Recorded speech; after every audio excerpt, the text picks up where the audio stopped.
Thinking Aloud. Conversations on the leading edge of knowledge and discovery with psychologist Jeffrey Mishlove.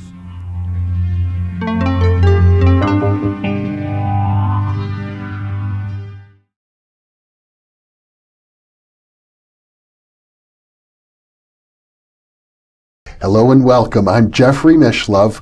We are going to explore precognition today. With me is Dr. Ed May. He is the former director of the U.S. Military Intelligence Program, normally called Stargate, or popularly known as Stargate.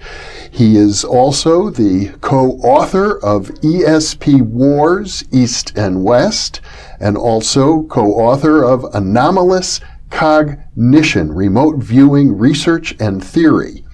He is also the co-editor of a 2-volume set of articles called Extrasensory Perception, Support, Skepticism, and Science. He is the recipient of a Lifetime Achievement Award from the Parapsychology Association. Welcome, Ed. Thank you, Jeff. Good to be here. It's a pleasure to be with you once again. And to talk about precognition, I think most people understand that precognition is somehow obtaining information from the future. Yes. And there are philosophers I've interviewed who say it's impossible because the future hasn't happened yet. Well, that's a major challenge. First of all, let's define precognition. Tomorrow I'm going to flip a coin. Yeah. And it's going to land heads or tails, assuming it doesn't bounce on the corner.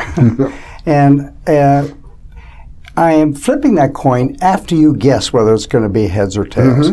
That is by very nature of its time an operational definition of what we mean by precognition. Except I wouldn't be guessing. No, well, yeah, using a remote viewing Yeah. to get whether it's heads or tail. If it's a simple guess, then it's not precognition. Well, except people guess over and over again, and they show a slight statistical favor that their guesses really were remote viewing. Well, in that case, somebody might say the coin was biased. Let's assume that the coin was not biased. Okay. You can put a lot of effort in determining whether the coin is biased, particularly if it's a random coin in a computer. You can make sure that it is, in fact, not biased. That's the operational definition of precognition. But what comes to mind is, what about the other psychic phenomena that we all know about, like telepathy and like clairvoyance? Telepathy means mind-to-mind communication, and clairvoyance means mind-to-object communication, if you will. And even some parts of psychokinesis sound like, well, maybe mind is forcing a piece of physical hardware to be different than it would otherwise be. But it doesn't happen all the time. There's some kind of statistical wiggle. Yeah. And that will lead into an interesting idea here in a moment. Well, there's also retrocognition, where people are somehow apparently able to look into the past. Right. That's for sure. Yeah. And in fact, I think Stephen Schwartz has done some psychic archaeology. Psychic archaeology. It's great work. Yes, indeed. Okay, so now how does all that work? That's a mystery. Well, maybe not. That's what we're going to get to. Okay. I think we can spill the beans a little bit and say that you've recently published a paper in which you suggest that precognition is the paradigm through which we can look at all psychic functioning of information transmission. Exactly. Let's try to figure out why we came to that conclusion. Look, if you're going to take a test in college, when it's all over with, you get a score, how well you did. Yes. In other words, an answer, how well you did when you took the test. Right. Any research at all, and any kind of activity, particularly in ESP and so on, there's an answer book out there. It's called the feedback. It's how you know you did well or not. And except that answer book hasn't been written yet while you're doing your remote viewing. You're going to flip a coin in the future. But if you could do precognition in any answer book, you should have access to that answer book. Right. So let's take a telepathy experiment. We're going to do one here right on camera. Oh, actually, I think we've done that one of our earlier sessions. Okay, let's take clairvoyance. Okay. There's a photograph of the hall down there, all right? And you give me a great description, right?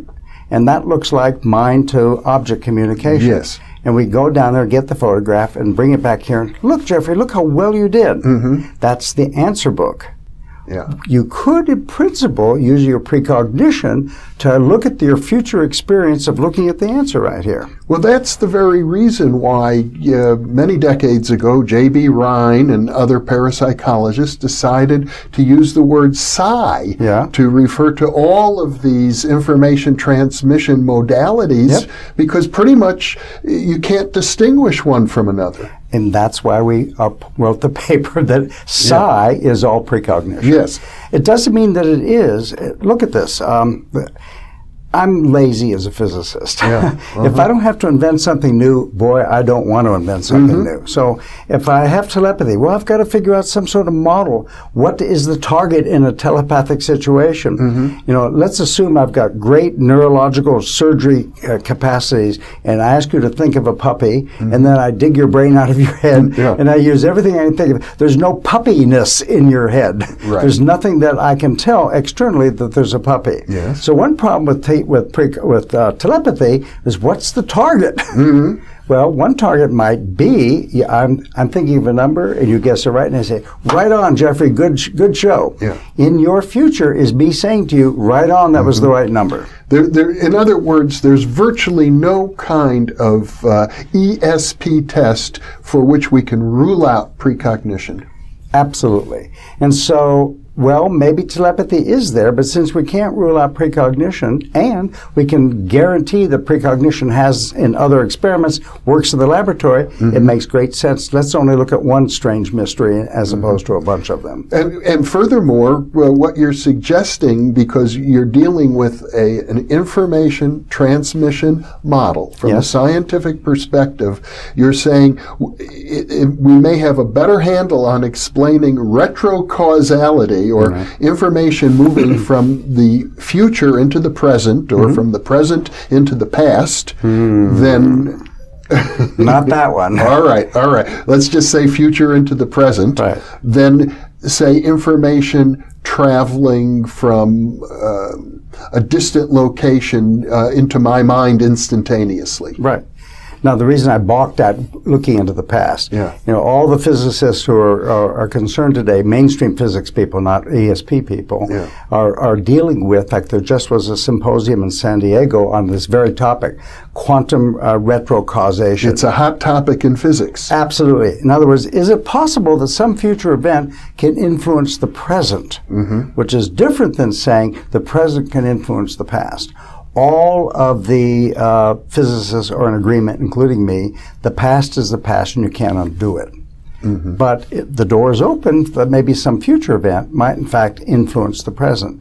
Helmut Schmidt did an experiment many years ago, retro PK he called it, right? Yes. Okay, so just to remind you quickly what he did, he had a random number generator, and he would make read-only memory chips based on the output of the random number generator. And he would put half of them away in the safe, and a few weeks later he'd send the other half off to a whole bunch of people, and they would listen to clicks in each ear, and their job was to get more clicks in one ear than the other. And sure enough, that worked beautifully. And so he initially interpreted that their intent in the future influenced the present time when he was making the chips in the first place. Yes.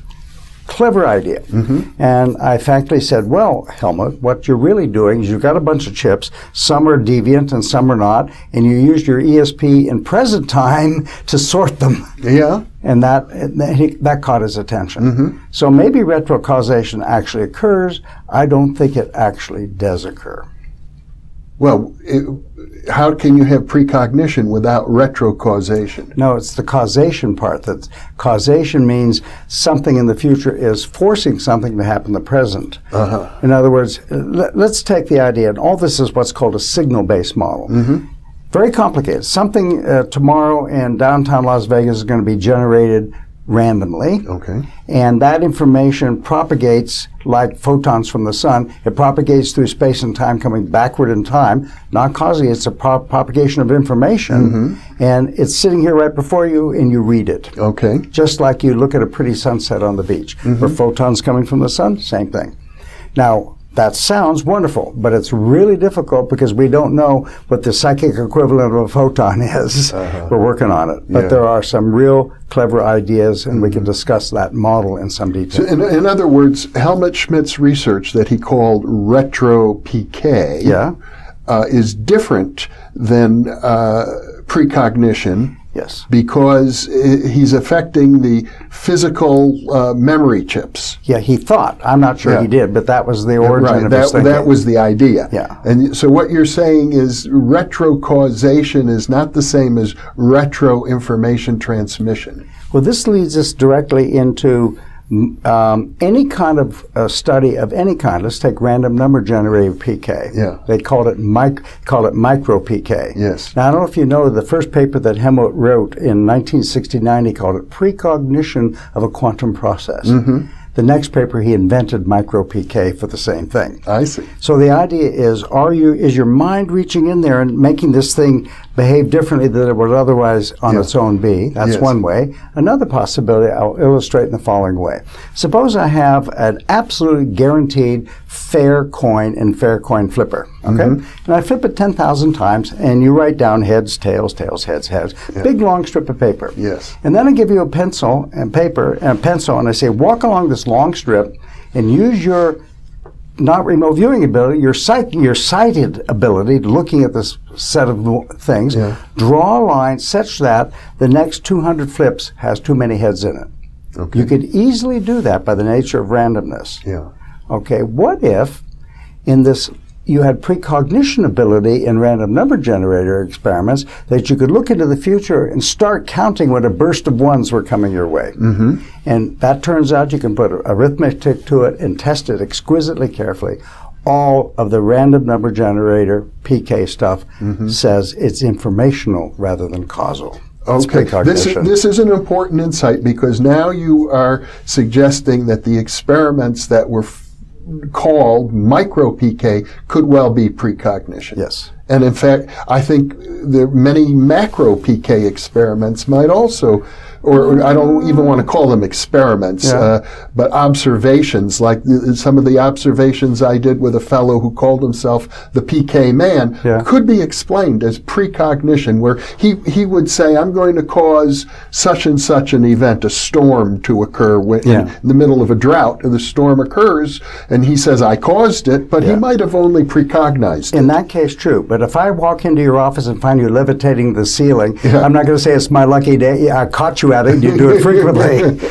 That kind of deal. If you do something and it's a gray area, but if you're at one end of that gray area, I'm not going to accuse it of my precognition just to catch you as something. You're not ruling out the possibility of macro-PK. Absolutely not. There are a lot of interesting things, poltergeists, which really catch your attention. But let me give you another example. In fact, in the future, maybe this whole idea, we've put a model together called decision augmentation theory. We make decisions. How we make decisions is a very complex thing. You read the newspaper. Let's suppose you want to buy a house. So it's a complex decision. You get your spouse and you argue about it. Well, it's got so many bedrooms and so on. Well, that process is not well understood. In decision augmentation, we said whatever's going on in normal decision, we're going to sneak a little bit of ESP in there that will slightly augment your decision processes. So let's take a case in medical drug trials. Okay. Right. So we have a population, and we have a control group and an effort group, and you have a non-biased random process that sorts people into the control group and the effort group, and you give shots to each of those, and you reap the benefit. Whatever was in that shot versus placebo actually worked, and you call it healing. But, in any population, there's not uniformity in humans or rats or any other way. So imagine a rat population. We've got some really healthy rats that go to the gym, and we have some pretty weak, sick, couch potato rats that watch TV all day long. And suppose we could cheat. This will make it clear. Suppose you cheat. And you say, well, nobody's looking. I'll put the healthy rats in the effort group, and I'll put the really sicky rats, for the most part, in the control group. It'll look like whatever was in the syringe healed them.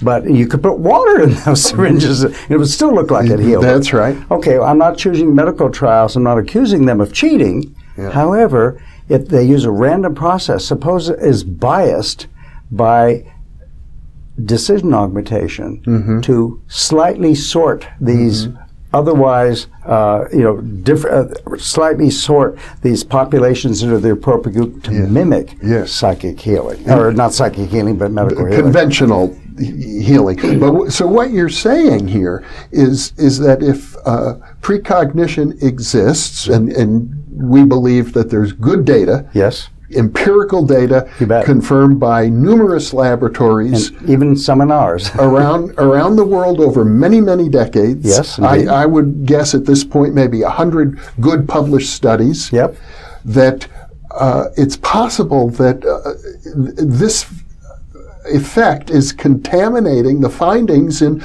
conventional biological medical research. Or any research that used statistical inference to come to the outcome. Now, that sounds scary. If it does bias, it's really small. I mean, you put penicillin in a petri dish full of bacteria, it kills them. That's not an issue here.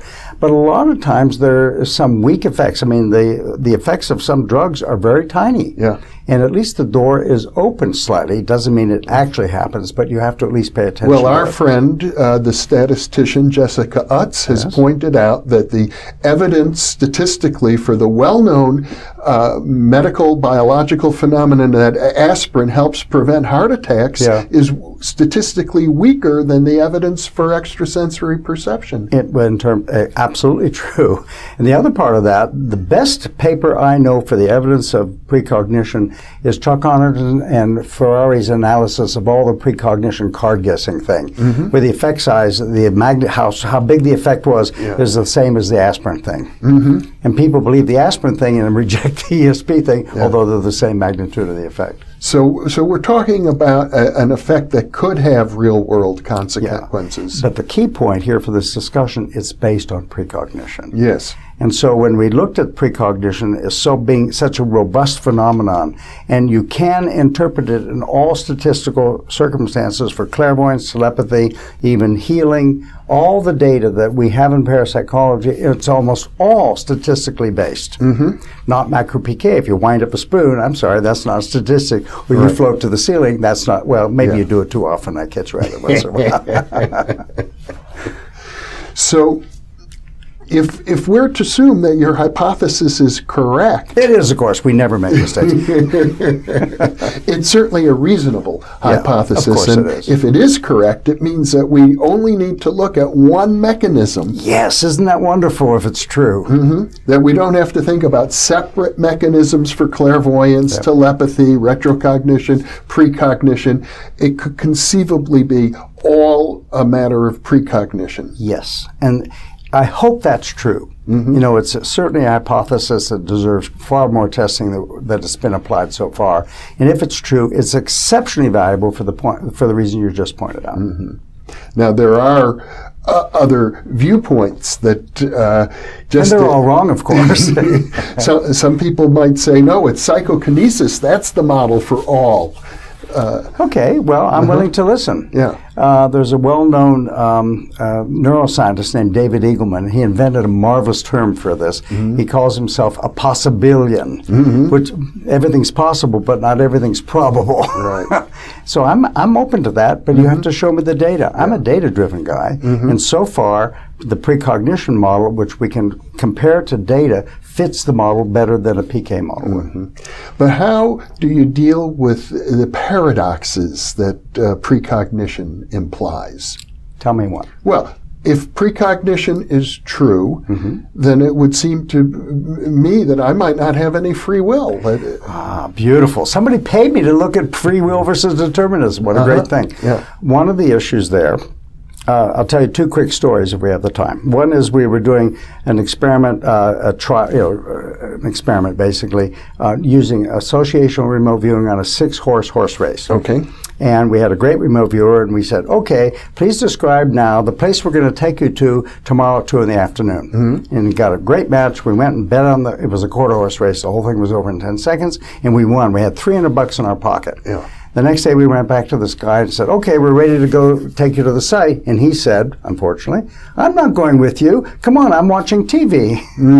So at 2 in the afternoon. Yeah. So that gets really interesting. Would the money vanish out of our pocket? Because he did not describe where he was going to be at 2 o'clock the next morning. Okay. So how did, wow, that is a free will versus determinism thing. Yeah. What that told us about is precognition allows you to have access to probable futures, not ones that actually occur. The most probable future we would have taken to the Golden Gate Bridge or whatever the target was. The actualized future was him sitting on the couch watching football. Okay, but if you're looking at probable futures, those probable futures exist in the present. You don't need to have retrocausal information transfer. But they also sit in the future. Yeah. There's a couple of futures hanging out there while he's doing his remote viewing. One is the most likely one. We're going to take him to some site. In other words, that answer book he has access to. Yeah. But there's a second answer book hanging out there where he sits in front of his TV. And watches the race. Yeah, well, not watches the race. He's watching football. Watching football. Yeah. So he's not getting any feedback. Well, of course we give him. Well, we tell him he won money. That's the feedback he gets. Give him my share of money. Get lost. I'm busy.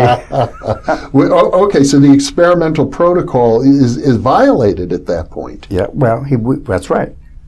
But it didn't stop the success of the program. Okay. Now, we've done experiments, the world's most boring experiment, where you press a number between 1 and 6 and ask which face of a die is going to appear on your, eventually on your screen. And the roll of the die in the computer is perfectly guaranteed to be random, in other words, equally for each of the 6.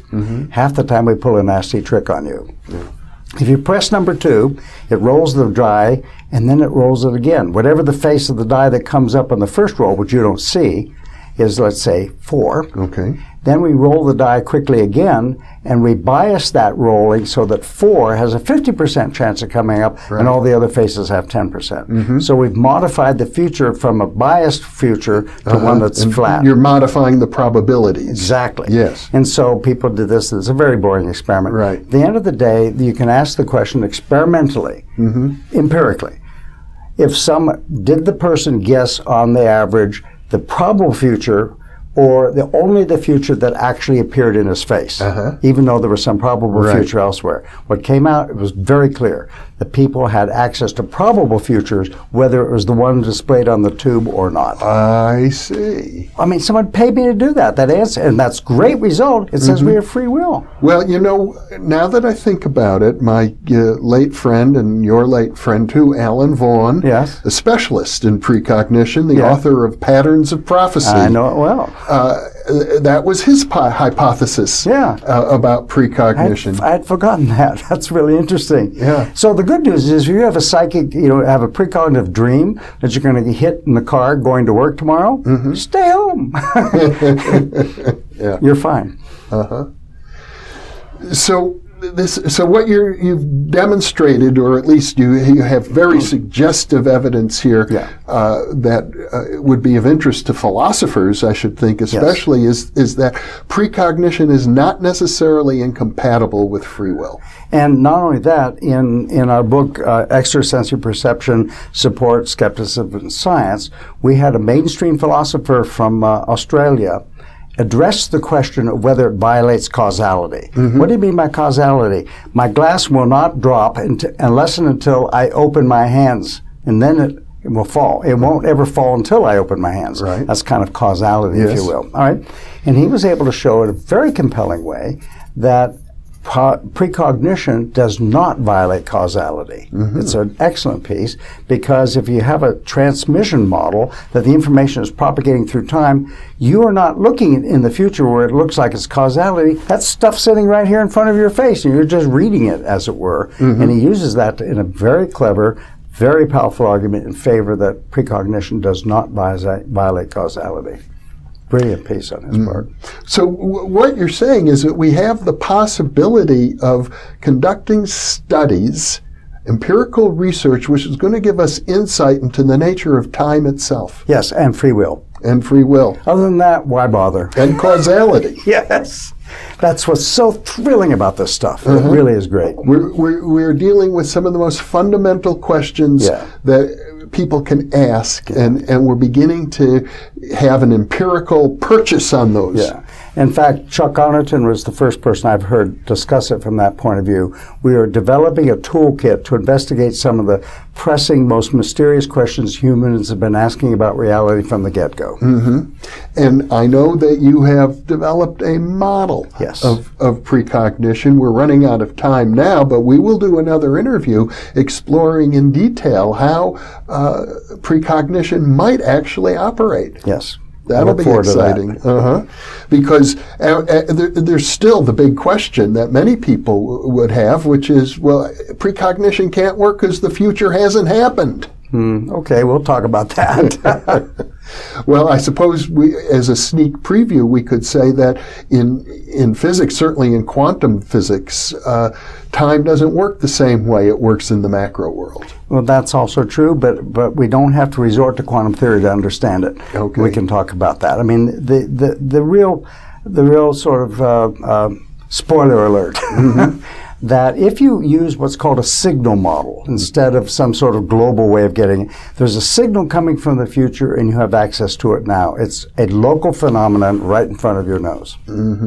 Well, Ed May, once again, this has been extremely stimulating. Now, I might confess I'm getting a little bit of a headache. Sometimes my mind just spins dealing with these concepts, and I wouldn't be surprised if some viewers are feeling the same, but nonetheless spinning in a positive way. Well, Dean Radin has a wonderful phrase about this. That makes my brain hurt. Yeah, I'm beginning to feel a little of that, and I'm glad for it. Well, good. Thank you so much, Ed. My pleasure.